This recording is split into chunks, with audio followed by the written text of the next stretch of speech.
Need क्या है classification की, क्यों लिविंग ऑर्गेनिज्म को क्लासिफाई किया गया, क्या नीड है? क्लासिफिकेशन इसलिए करना ज़रूरी है क्योंकि जो ऑर्गेनिजम्स होते हैं उनके टाइप्स अलग अलग होते हैं। मतलब जो बहुत लोअर ऑर्गेनिजम्स और हायर ऑर्गेनिजम्स, ये सारे के टाइप्स अलग हैं। इसलिए जो प्लांट्स टाइप हैं वो अलग होने चाहिए, जो एनिमल्स हैं वो अलग, जो फंगाई है वो अलग। इसलिए उनकी नीड्स है कि इसको अलग अलग रखें। Okay, biological classification is the scientific procedure of arranging organism in hierarchical series, है ना? जैसे कि आपने बताया कुछ organisms पढ़े हैं, उनकी कैरेक्टरिस्टिक्स अलग अलग हैं। तो जो बायोलॉजिकल क्लासिफिकेशन है, it is totally based on classifying और अरेंजिंग ऑर्गेनिज्म। इसमें हम क्या कर रहे हैं, ऑर्गेनिजम्स को अरेंज कर रहे हैं हायरार्कियल ऑर्डर। हायरार्कियल मतलब उनके जो एंशिएंट ऑर्गेनिज्म है उनसे न्यू ऑर्गेनिजम्स तक। ठीक है, किस बेसिस पे कर रहे हैं? We are classifying them on the basis of their similarities and dissimilarities। ठीक है, किस बेसिस पे क्लासिफाई कर रहे हैं? सिमिलैरिटीज और डिससिमिलैरिटीज के बेसिस पे डिससिमिलैरिटीज। ठीक है, there have been many attempts to classify living organisms since ancient time। पुराने समय से ही बहुत सारे साइंटिस्ट ने अटेम्प्ट्स किए ऑर्गेनिजम्स को क्लासिफाई करने के लिए। जैसे कि Aristotle was the earliest to attempt classification. सबसे पहले एरिस्टोटल ने एक क्लासिफिकेशन सिस्टम दिया। He used morphological characters. Morphological characters use करे उसने। मॉर्फोलॉजिकल कैरेक्टर्स मतलब एक्सटर्नल कैरेक्टर्स।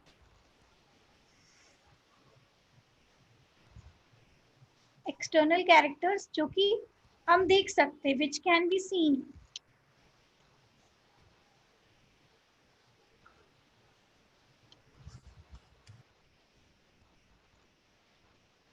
ऐसे कैरेक्टर्स जो हम देख सकते हैं, उनके बेसिस पे एरिस्टोटल ने क्या किया कि क्लासिफाई किया ऑर्गेनिजम्स को। ठीक, he has characterised plant, trees, shrubs etcetera, है ना? उसने, जो एरिस्टोटल है, उसने क्या किया? क्लासिफाई किया दो में, एनीमिया एंड अनीमिया।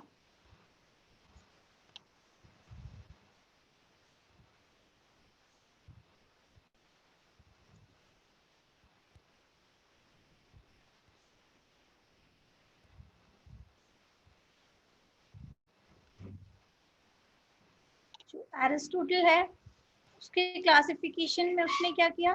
दो किंगडम्स बनाए, इनीमिया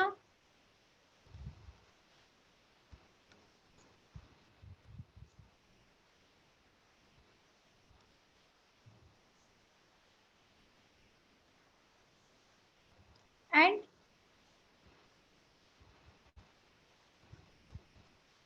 अनीमिया, है ना? Enema and anaemia. कुछ कुछ बुक्स में इनामिया एंड एनेमिया दिया है। तो जो इनेमा है, they are with red blood cell. They are with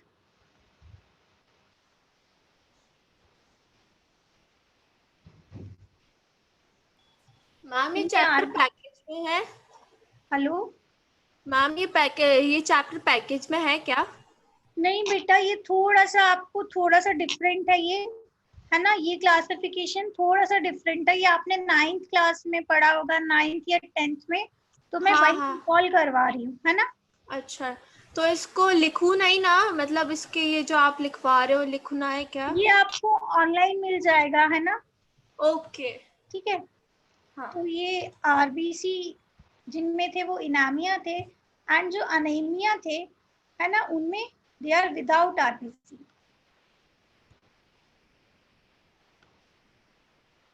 इनमें आरबीसी नहीं थे। ठीक, अब अपन नेक्स्ट देखते हैं कि व्हाट इज द नीड के लिविंग ऑर्गेनिज्म को क्लासिफाई किया गया, है ना? The study of one or two organism is not sufficient to know the essential feature of a group, है ना? एक दो ऑर्गेनिज्म, अपन अब किसी ग्रुप को स्टडी करना चाह रहे हैं, किसी फाइला को स्टडी करना चाह रहे हैं, तो ऐसा तो नहीं कि अपन एक दो ऑर्गेनिज्म को ही स्टडी कर लें, नहीं, rather than that बहुत सारे ऑर्गेनिज्म की स्टडी essential है, ठीक। all kinds of organism do not occur in one locality, सारे ऑर्गेनिजम्स एक ही जगह पर नहीं होते हैं, ठीक। Next is classification helps in knowing relationship amongst different groups of animal. Classification अगर हम उनको करते हैं तो हम क्या स्टडी कर पा रहे हैं कि कौन से ऑर्गेनिज्म में कौन कौन से कैरेक्टरिस्टिक्स हैं और रिलेटेड एनिमल्स में वो कैरेक्टरिस्टिक्स हैं या नहीं है। It help in knowing the evolutionary relationship. Main तो यही है, it help in knowing evolutionary relationship. Evolution मतलब क्या होता है? evolution मतलब किसी भी चीज का एडवांस होते जाना, किसी भी चीज को। evolution मतलब उत्पत्ति, है ना, कैसे वो आगे इवॉल्व हो रहे हैं, कैसे डेवलप हो रहे हैं, दैट इज इवोल्यूशन, ठीक। तो कैसे देखते कि अपन स्मॉलर ऑर्गेनिज्म से हायर ऑर्गेनिज्म कैसे इवॉल्व हुए, ठीक है। ये हम किससे जान सकते हैं? क्लासिफाई कर कर ही। और ये इवोल्यूशन क्यों हुई? Survival of fittest. इवोल्यूशन क्यों हुई? Survival of fittest.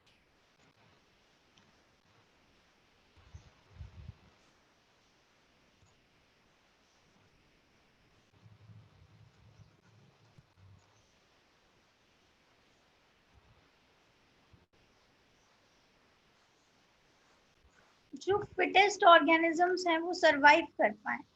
और क्यों हुई इवोल्यूशन? अडेप्टेशंस के कारण।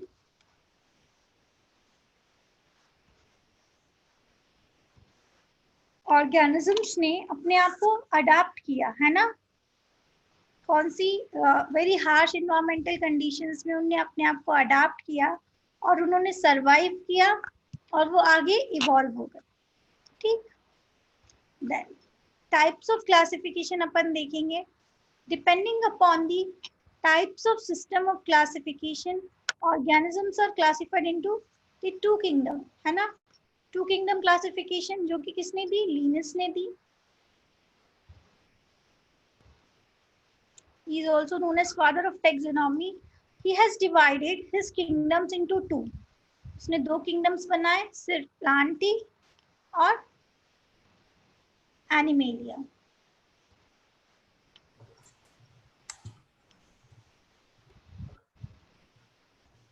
तो जो प्लांटे थे उसमें लिनस ने किस किस को रखा? एल्गे को, फंगई को, बैक्टीरिया को, ब्रायोफाइट को, टेरिडोफाइट को और स्पर्मेटोफाइटा को, ठीक है। और जो एनिमेलिया है उसमें उसने क्या क्या रखे? पॉरीफेरा, सीलेंट्रेटा, प्लेटीहेलमिन्थिस, मोलस्का, नीमेटेहेलमिन्थिस, एनिलिडिया, है ना, एनिलिडा, इकिनोडर्माटा एंड कॉर्डेटा, ठीक, ये उसने रखे। तो ये टू किंगडम क्लासिफिकेशन थी जो कि लिनस ने दी थी। लिनस को हम फादर ऑफ टैक्सोनॉमी भी बोलते हैं। और लिनस के दो किंगडम थे, प्लांटे और एनिमेलिया, ठीक है। अब फीचर्स क्या थे? किसके फीचर्स? जो लिनस के किंगडम थे, प्लांट और एनिमेलिया, तो अपन उनके फीचर्स देख रहे हैं। किंगडम प्लांटे के, लिनस के किंगडम प्लांटे के हिसाब से जो लिनस का किंगडम प्लांटे है उसके फीचर्स ये थे कि इनमें सेल वॉल होगी, ठीक है, वैक्यूल होगा, ठीक है, दे एब्सॉर्ब न्यूट्रिएंट फ्रॉम आउटसाइड, ठीक है, अनलिमिटेड ग्रोथ, है ना, unlimited growth and well defined growing points, ठीक। अब अपन देखते हैं, ये वाला पॉइंट थोड़ा सा आपको डिफरेंट लग रहा होगा, है ना मोक्ष? हेलो, हाँ मैम, हाँ हाँ, ये थोड़ा सा डिफरेंट है ये पॉइंट, अनलिमिटेड ग्रोथ, क्योंकि किसी भी चीज की ग्रोथ लिमिटेड होती है। जैसे आप फंगस में देखोगे तो उसका थैलस ग्रो करता है, ना कि वो अपर साइड में ग्रो करती है, वाइल उसका थैलस ग्रो करता है। ऐसे ही आप इसमें देखोगे प्लांट में, तो जो श्रब्स हैं, हर्ब्स की एक डिफरेंट साइज होती है, श्रब्स की डिफरेंट साइज होती है और ट्रीज की डिफरेंट साइज होती है। तो लिमिटेड ग्रोथ वाला पॉइंट है वो कौन डिससेटिस्फाई कर रहे हैं? हर्ब्स, श्रब्स एंड ट्रीज, है ना। इनके डिफरेंट साइज होते हैं। वेल डिफाइंड ग्रोइंग पॉइंट्स, ठीक है, ग्रोइंग पॉइंट्स को बोल रहे हैं मेरिस्टेमेटिक टिश्यू, है ना। ग्रोइंग पॉइंट्स कौन से हैं? Meristematic tissues.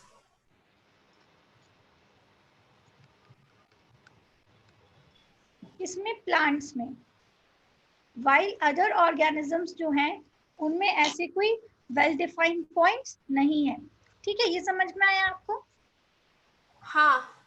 Then mode of nutrition, है ना। मोड ऑफ न्यूट्रिशन जो अपन देखेंगे, बोला गया है कि it is autotrophic mode of nutrition. सबका जो न्यूट्रिशन है वो ऑटोट्रॉफिक तो हो नहीं सकता, है ना। क्या मोड ऑफ न्यूट्रिशन सभी प्लांट्स का ऑटोट्रॉफिक है? नहीं, किसी किसी का किसी का अलग होता है, हेटेरोट्रॉफिक भी होता है। हाँ, कुछ पैरासाइटिक होते हैं, है ना।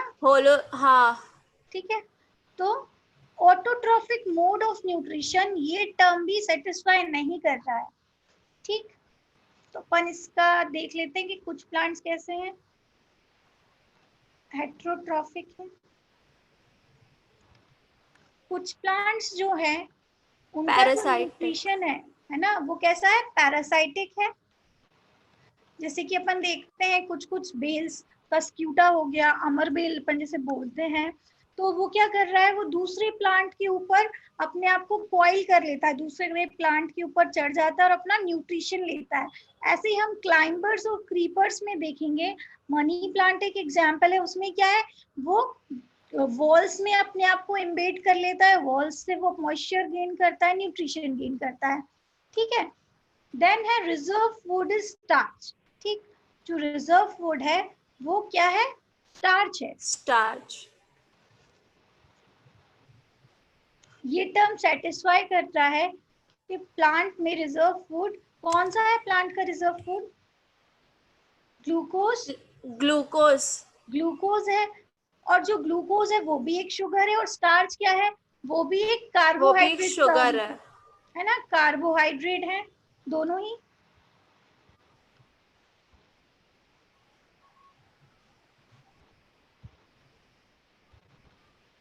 नेक्स्ट अपन देखेंगे नो लोकोमोशन, है ना। प्लांट्स में कोई लोकोमोशन नहीं है, लेकिन एल्गीज की एक्सेप्शंस हैं। जो लोअर एल्गी हैं उनमें लोकोमोशन है। ठीक है, तो जो लीनस की जो प्लांट की वो है डेफिनेशन, वो सेटिस्फाई नहीं कर रही है बहुत सारे प्लांट से। एब्सेंस ऑफ एक्सक्रीटरी ऑर्गन, है ना, एक्सक्रीटरी ऑर्गन एब्सेंट है प्लांट्स में। लेकिन जो प्लांट में जो पोर्स रहते हैं, स्टोमेटल ओपनिंग रहती है, वो ट्रांसपीरेशन करवाती हैं। सो ये हम बोल सकते हैं, एक स्टेटमेंट रॉन्ग है। नर्वस सिस्टम प्लांट्स में नहीं होता, सेंस ऑर्गन्स नहीं होते, मस्कुलर ऑर्गन्स प्लांट्स में नहीं होते। ठीक, नेक्स्ट है slow response to external stimuli, है ना। प्लांट स्लो रिस्पॉन्स देते हैं एक्सटर्नल स्टिमुलाई में। हाँ, प्लांट स्लो रिस्पॉन्स देते हैं एक्सटर्नल स्टिमुलाई में, ये स्टेटमेंट करेक्ट है। In case of touch me not plant, है ना, in case of touch me not plant, ये स्टेटमेंट वैलिड नहीं है। टच मी नॉट प्लांट की हम जब लीव्स को टच करते हैं, वो लीव्स क्या होने लगती हैं? श्रिंक होने लगती हैं। अब अपन देख लेते हैं लीनस के एनिमेलिया के फीचर, है ना। लीनस के एनिमेलिया के, विटेकर के एनिमेलिया के नहीं है, ये लीनस के एनिमेलिया के फीचर हैं कि सेल वॉल एब्सेंट है। ठीक है, inorganic crystal are not present in their cell, लेकिन इनऑर्गेनिक क्रिस्टल्स प्रेजेंट रहते हैं। Central vacuole is not present, correct, vacuole नहीं रहता है। Then heterotrophic mode of nutrition, this is correct. Growth is limited, growth limited है, and well defined growing points are not present, ये statement भी correct है। Reserve food is glycogen. This is also correct. Excretory organs, nervous organs, and sense organs are present. They are present, correct. but they are not present in all animals, है ना? हाँ. Not in all animals.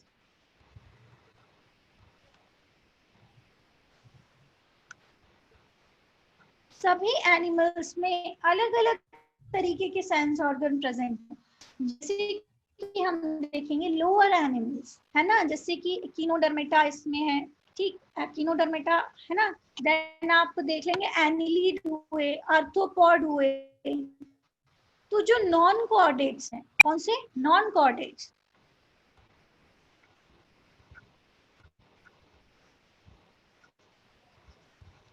जो non coordinates हैं उनमें ये organs present नहीं है ना, एब्सेंट है उनमें, हायर ऑर्गन्स एब्सेंट है. और हम देखेंगे कुछ कुछ का तो ऑर्गेनाइजेशन ही टिश्यू लेवल पे है ना, कुछ कुछ एनिमल्स का ऑर्गेनाइजेशन ही टिश्यू लेवल पे है. देन लोकोमोशन इज प्रेजेंट, ठीक है, लोकोमोशन प्रेजेंट है ना. मस्कुलर सिस्टम बहुत सारे एनिमल्स में नहीं है, not in all. Show quick response to external stimuli, correct. ठीक, तो ये है फीचर्स किसके, एनिमेलिया के. किसके, लीनस का जो एनिमेलिया किंगडम है ये उसके फीचर्स हैं. नेक्स्ट है objections. Two kingdom classification system की क्या क्या ऑब्जेक्शन रहे हैं वो हम देखते हैं. कि जो टू किंगडम क्लासिफिकेशन है, क्या टू किंगडम क्लासिफिकेशन जो है, तो उसमें हम देखते हैं फर्स्ट फॉर्म्ड ऑर्गन्स, है ना.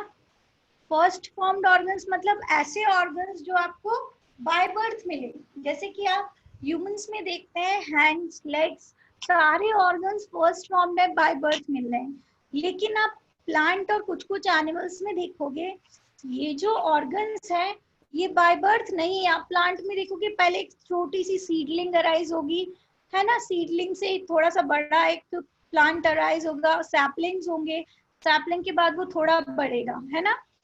सो स्टेटमेंट का मतलब है फर्स्ट फॉर्म्ड ऑर्गन्स वर नाइदर प्लांट्स और एनिमल्स, ठीक, सॉरी ऑर्गेनिजम्स, है ना, फर्स्ट फॉर्म्ड ऑर्गेनिजम्स. और फर्स्ट फॉर्म्ड ऑर्गन्स भी अपन इसमें लेंगे. तो सबसे पहले जो ऑर्गेनिजम्स बने, है ना, वो कौन थे, बैक्टीरिया, है ना, प्रिमिटिव बैक्टीरिया, ठीक, archaebacteria. Then fungi do not show similarity structure with plant, है ना. फंगस प्लांट के साथ सिमिलर नहीं है, फंगस को हम प्लांट में नहीं डाल सकते, ठीक. It is not easy to recognize the lower organism as plant. ये भी स्टेटमेंट भी सही है, इसको आप मार्क करेंगे.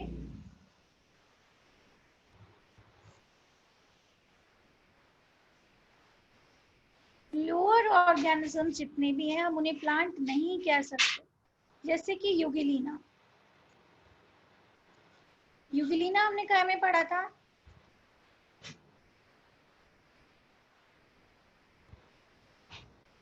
यूग्लिना पॉरीफेरा में पढ़ा था, ठीक. तो यूगिलीना का जो न्यूट्रिशन था वो कैसा था, मेसोट्रॉफिक था, है ना, हेटेरोट्रॉपिक भी था और फोटोसिंथेटिक भी था. लेकिन स्पंजेस में आप देखेंगे, हाँ, स्पंजेस क्या है, फिक्स्ड है, ठीक. ब्रांच्ड एंड इरेगुलर फीचर्स, है ना. स्पॉन्जेस कैसे हैं, फिक्स्ड हैं, लेकिन वो कैसे हैं, ब्रांच्ड हैं, वाटर में रहते हैं. जनरली जो स्पंजेस हैं वो वाटर में रहते हैं. तो जो स्पंजेस हैं उनका स्ट्रक्चर प्लांट की तरह है, फिक्स्ड है वो, और उनमें ब्रांचेस हैं. नेक्स्ट देखते हैं स्लाइम मोल्ड्स. जो स्लाइम मोल्ड्स हैं ये कैसे हैं, वॉललेस हैं वेजिटेटिव फेज में, ठीक. इनमें सेल वॉल कब आती है, रिप्रोडक्टिव फेज में. They develop cell wall in the reproductive phase. तो अपन ये नहीं कह सकते कि स्लाइम मोल्ड भी एक प्लांट है, क्योंकि जो लिनस ने बोला कि प्लांट तो केवल जिनमें सेल वॉल है वो है, और जिनमें सेल वॉल नहीं है वो एनिमल्स है. तो एक ये भी एक्सेप्शन है. लाइकेंस है ना, लाइकेंस दो चीजों से मिलके बना है, एल्गे एंड फंगस से। तो ये ना तो ये प्लांट है ना ये एनिमल है। देन ऑर्गेनाइज्ड न्यूक्लियस किसमें नहीं है? प्रोकैरियोट्स में। प्रोकैरियोट्स में क्या है? सिंगल एनवेलप ऑर्गेनाइजेशन है। ऐसे प्रोकैरियोट्स है, इनका न्यूक्लियस फ्यूज है, न्यूक्लियर का कवर जो होता है वो इनमें नहीं है।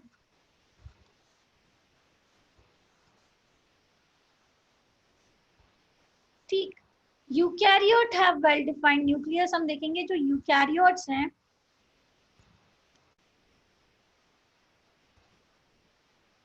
इनमें एक वेल डिफाइंड न्यूक्लियस है।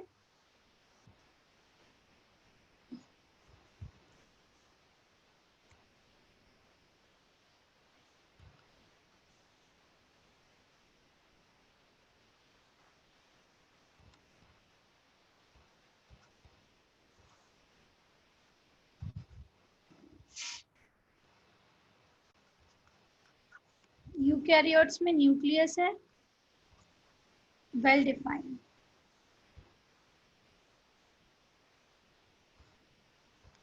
ठीक, ऑन द अदर हैंड अब अपन नेक्स्ट दूसरी तरफ देखेंगे, virus do not have protoplasm. लेकिन प्लांट में तो प्रोटोप्लाज्म है। ठीक, और यूनिसेल्युलर एल्गी जैसे कि डायटम, यूग्लिनोइड, डायनोफ्लैजेलेट है ना, एंड प्रोटोजोआ, दे माइट देखते हैं कि थोड़े बहुत एक ही तरीके के, तो ये प्लांट की तरह नहीं है, ये एक्सेप्शन है किंगडम प्लांटे के लिए। अब हम देखते हैं three kingdom classification system.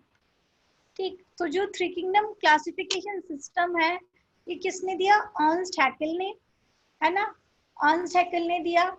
Then Ernst Hückel ने क्या बोला कि न्यू किंगडम प्रोटिस्टा, क्या बोला? एक और किंगडम है protista, which lack the capability of tissue differentiation, जिसमें क्या हो रहा है? टिश्यूज मल्टीप्लाई नहीं हो रहे, ग्रोथ नहीं हो रही है। lack the capability of tissue differentiation, कि इनमें टिश्यू डिफरेंशिएशन नहीं हो पा रहा है। ठीक, तो अब हम देखते हैं कि उसके किंगडम कौन कौन से होंगे। जो इसके किंगडम्स थे उसमें इसने एनिमेलिया, प्लांट और प्रोटिस्टा रखा। बाद में ये इसने क्या बोला कि एल्गे, फंगस और प्रोटोजोआ भी हैं। ठीक, लेकिन ये कैसे हैं? यूनिसेलुलर हैं। लिमिटेशन क्या थी इसकी कि प्रोकैरियोट और यूकैरियोट सेपरेटेड नहीं थे, है ना। इसकी अपन लीनस की लिमिटेशन भी बता सकते हैं कि लीनस की जो क्लासिफिकेशन है उसमें प्रोकैरियोट और यूकैरियोट सेपरेटेड नहीं है। और एक और लिमिटेशन है कि यूनिसेल्युलर और मल्टीसेल्युलर दोनों को ही प्रोटिस्टा में रखा। अपन प्रोटिस्टा में किसको रख रहे थे? यूनिसेल्युलर एंड कॉलोनियल यूनिसेल्युलर, है ना। ये समझ में आया? हाँ। नेक्स्ट हम देखते हैं फोर किंगडम क्लासिफिकेशन। ठीक, तो जो फोर किंगडम क्लासिफिकेशन है इसमें मोनेरा को इंक्लूड किया गया, along with Monera was included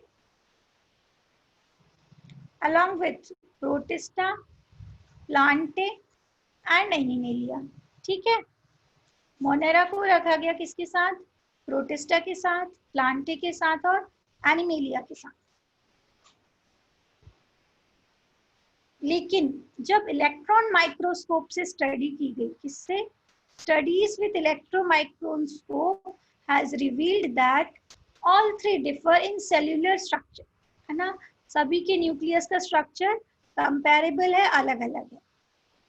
then इस हिसाब से मोनेरन्स को, प्रोकैरियोट्स को मोनेरन्स में रखा गया। और जो किंगडम मोनेरा है वो किसने दिया? कोपलैंड ने। And fungi continue to remain in Plantae in this system. अलग से फंगाई के लिए कोई किंगडम नहीं बनाया गया, है ना। फिर आया फाइव किंगडम क्लासिफिकेशन। जो कि हम मोस्ट एक्सेप्टेड है, यूनिवर्सल क्लासिफिकेशन सिस्टम है।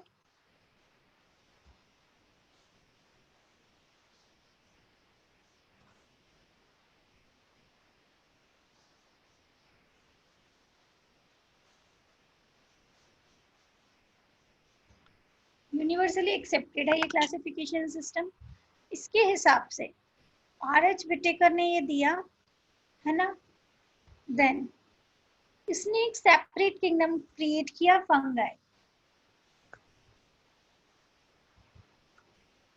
और इसकी क्लासिफिकेशन के क्राइटेरिया क्या क्या होंगे? Cell structure, mode of nutrition, body organisation, thallus या फिर बॉडी, कुछ बुक्स में बॉडी ऑर्गेनाइजेशन दिया है, रिप्रोडक्शन एंड फाइलोजेनेटिक रिलेशनशिप। ठीक, ये इसके क्राइटेरिया है। सेल्यूलर स्ट्रक्चर कि जो ऑर्गेनिज्म है उसका सेल किस टाइप का है, प्रोकैरियोट और यूकैरियोट।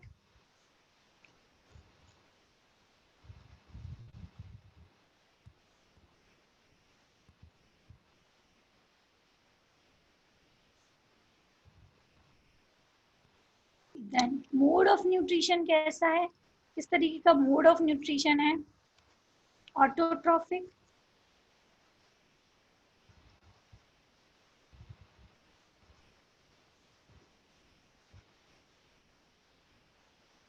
या हेट्रोट्रॉफिक। अगर ऑटोट्रॉफिक है तो कौन सा वाला autotrophic, photo autotrophic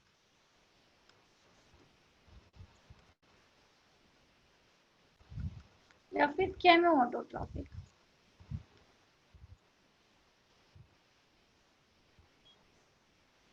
then heterotrophic है तो कौन सा है, होलोजोइक, सैप्रोफाइटिक पैरासाइटिक और पैरासाइटिक। ठीक। देन फाइलोजेनेटिक रिलेशनशिप के बिटवीन दी फाइलम्स क्या क्या सिमिलैरिटीज है और क्या क्या सिमिलैरिटीज नहीं है, फाइलोजेनेटिक रिलेशनशिप या फिर हमसे इवोल्यूशनरी रिलेशनशिप है। ठीक, तो ये क्लास अभी यही मैं एंड कर रही हूँ, है ना। काफी छोटा लेक्चर था ये। एंड आपने अभी इसमें क्या देखी, ये चीजें देखी जो कि आपने पहले अपन ने डिस्कस नहीं करी थी, है ना। तो थोड़ा सा ये क्लियर हो गया है। ठीक है, जो एनिमेलिया है ना, उसके टू किंगडम क्लासिफिकेशन के ड्रॉबैक्स जब आप देखोगे तो आपको काफी बड़ा अंतर दिखेगा कि टू किंगडम क्लासिफिकेशन में, थ्री किंगडम क्लासिफिकेशन में क्या हुआ कि इन्होंने प्रोकैरियोट और यूकैरियोट को साथ में रखा, है ना। क्या लिमिटेशन थी कि प्रोकैरियोट एंड यूकैरियोट और यूकैरियोट को साथ में रखा। ठीक है, हायर और लोअर ऑर्गेनिज्म को डिफरेंशिएट नहीं किया। दूसरी बात, जो हायर प्लांट्स थे, हायर प्लांट्स है ना, उनके साथ ही इन्होंने किस किस को रख दिया, एल्गे, फंगाई, है ना, ब्रायोफाइट, बैक्टीरिया। आप किसी बैक्टीरिया और किसी प्लांट का कंपैरिजन करें तो साइज में काफी ज्यादा डिफरेंस होगा, लेकिन जो टू किंगडम और थ्री किंगडम क्लासिफिकेशन थी उसमें बैक्टीरिया और प्लांट्स को एक साथ रखा गया। फिर आप एनिमेलिया देखेंगे तो एनिमेलिया में भी सेम साइज इन्होंने, एनिमल का जो ऑर्गेनाइजेशन, बॉडी ऑर्गेनाइजेशन है, जो साइज है उसको इन्होंने ध्यान में नहीं रखा है। जैसे पोरीफेरा, प्लेटीहेलमिन्थिस, और इसको किन के साथ रख दिया, एनिलिडा और ऑर्थोपॉड, काफी हायर है। And later on Chordata, Chordata से कंपेयर किया जाए तो ये ऑर्गेनिजम्स काफी स्मॉल थे, लेकिन इनको टू किंगडम और थ्री किंगडम में एक ही जगह रख दिया। तो ये कुछ लिमिटेशंस थी जिनसे जो स्टडी है ऑर्गेनिजम्स की वो हिंडर हो रही थी। कहीं ना कहीं ऑर्गेनिज्म की जो स्टडी की जाती थी उस समय पे वो इतनी इफेक्टिवली नहीं हो रही थी, इसीलिए दूसरे क्लासिफिकेशन सिस्टम्स काम में आए। और फिर फर्दर टू किंगडम में ही एक और किंगडम ऐड कर दिया गया, वो थ्री किंगडम हो गया। तीसरा किंगडम था प्रोटिस्टा, है ना। प्रोटिस्टा में ही इन्होंने एल्गे, फंगे और प्रोटोजोआ को रख दिया। ठीक, तो वो भी डिफरेंट था, वो भी एक गलती थी, क्योंकि इनका जो सेलुलर ऑर्गेनाइजेशन है वो अलग था प्रोटिस्टा के कंपैरिजन में, है ना। Later on 4 kingdom classification system आया। 4 किंगडम क्लासिफिकेशन में नया किंगडम जो था वो था मोनेरा। तो ये बात आपको ध्यान रखनी है मोनेरा। कि 3 किंगडम में कौन सा आया, मैं आपको एक बार 3 किंगडम में 3 किंगडम में मोनेरा आ गया था। 3 किंगडम में नहीं, 3 किंगडम में प्रोटिस्टा आया था। देखो 3 किंगडम क्लासिफिकेशन में protista, new kingdom was protista. अच्छा हाँ ठीक है। एंड जब आप फिर 4 में मोनेरा आया था। हाँ 4th किंगडम में मोनेरा। मोनेरा आ गया। और 5 किंगडम में फंगाई आ गई थी। और 5 किंगडम में फंगाई।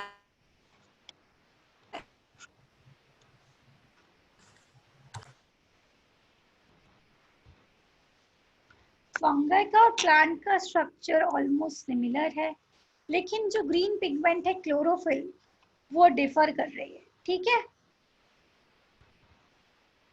देन जो विटेकर के 5 क्राइटेरिया हैं, जो विटेकर का जो क्राइटेरिया था उसमें 5 कैरेक्टरिस्टिक्स थे, वो आपको ध्यान रखना है। Cellular structure, body, mode of nutrition, body organisation, reproduction and phylogenetic relationship. Phylogenetic relationships. ठीक है, तो कैसी लगी आपको ऑनलाइन क्लास? अच्छी लगी। या ऑफलाइन ज्यादा पसंद है? ऑफलाइन अच्छी थी। ऑफलाइन ज्यादा अच्छी थी। हाँ ये भी अभी कोविड को देखते हुए ये ज्यादा सेफ है। हाँ वो तो है। अगर थोड़ा सा और कोविड चला तो मैं भी घर से ही लूंगी। तो ये ज़्यादा मेरे को ज़्यादा अच्छा लगता है, इसमें आपके पास एक अच्छे नोट्स होते हैं, है ना। बाकी आपके पास सेल्फ प्रिपरेशन के लिए नोट्स हैं। Other than that you are learning little bit different things. चीज़ें वही हैं, थोड़ा सा चेंज आ जाता है ऑनलाइन में कि आपको चीज़ें लिखनी कम पड़ रही हैं, देखनी कम पड़ रही हैं, वाइल आपको कंसंट्रेशन के साथ सुनना है ना। You have to pay full attention while attending the class.